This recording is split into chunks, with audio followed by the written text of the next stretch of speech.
Howdy, I'm Pastor Dave. I'm happy to have you along for the ride here at Grace Life Ministries. Really great to have you with us.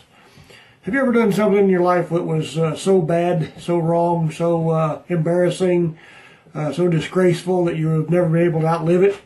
I think we probably all have at some point in time in our lives done something that's really bad. We just hope those that maybe do know won't ever say anything. And it seemed to me that the worst part about those kind of moments in our life is that even if everybody else seems to forget about it, we still remember it. I mean, it still is fresh in our minds.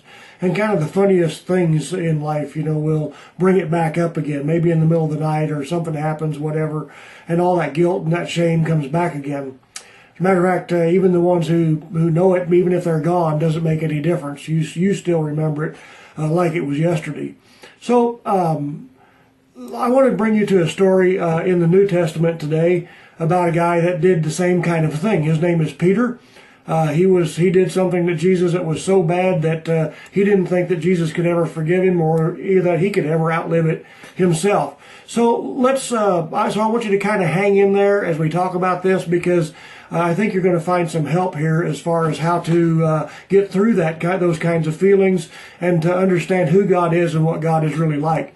So you may remember that Peter was the one who not only denied Jesus at the very worst possible time in Jesus' life, right there at the crucifixion, or right before the crucifixion, but he actually denied Jesus 3 times.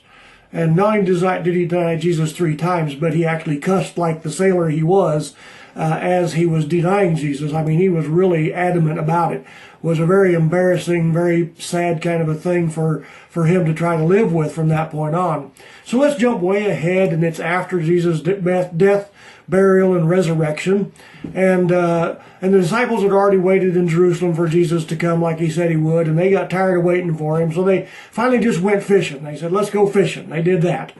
And so they've been out on the boat all night long, and they haven't caught anything. And as they arrive near shore, they see that Jesus already has breakfast cooked and ready for them. Already fire made. He's already got the fish cooked. Everything's ready to go. But you know, at that point in time, Peter sat off by himself because he just figured that Jesus didn't ever want to see him again. And not only that, but the guilt and the shame that was in his life was so bad that he didn't want to see Jesus either. He didn't want to see the look on Jesus' face when he actually faced the man that he had denied so terribly here not just a few days before, or just a short period of time before. So check out what happens next in John chapter 21 and verse 15. Here's what it says. And when they had finished breakfast, Jesus said to Simon Peter, Simon, son of John, do you love me more than these? He said to him, Yes, Lord, you know that I love you. He said to him, Tend my lambs. So let me ask you a question. Does that sound to you like a very guilt-inducing question when Jesus said, do you love me more than these? That sounds like a guilt-inducing question. Always has to me, always did to me. So is Jesus checking to see if Peter really does love him? Is that what he's doing? Is he checking to see if Peter really does love him? Well, that's maybe he's trying to get Jesus to feel guilty about, or Peter to feel guilty about what he's done, and to ask Jesus forgiveness, you know, and to confess his sins and to walk the aisle and all those kind of things. Is that what's happening? Well, that's what religion would have us believe, sure enough. However, that's not at all what Jesus is doing here. That's not at all what's happening. You see, when Jesus asked Peter, do you love me more than these? He was not accusing him in any way, shape, or form.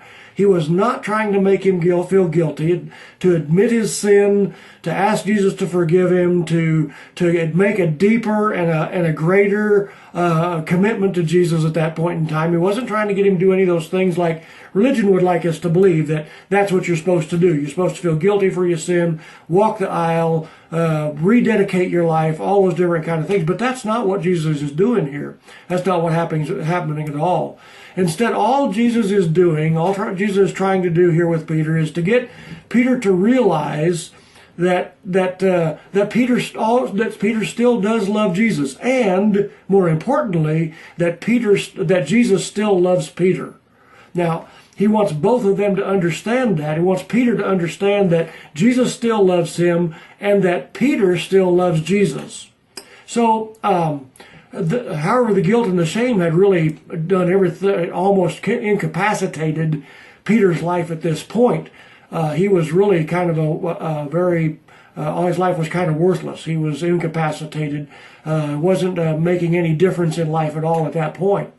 So all Jesus is trying to do here is to get Peter to understand at this point that there is nothing, listen to me carefully, there is nothing that Peter could do to make Jesus stop loving him. There's nothing that Peter could do to make Jesus stop loving him. And you need to hear that as well, that there is nothing that you can do to make God stop loving you. Nothing. Jesus has already taken care of the sin issue. He did that on the cross. And not only that, but why would Jesus be different than his buddies, the disciples? They weren't holding it against Peter.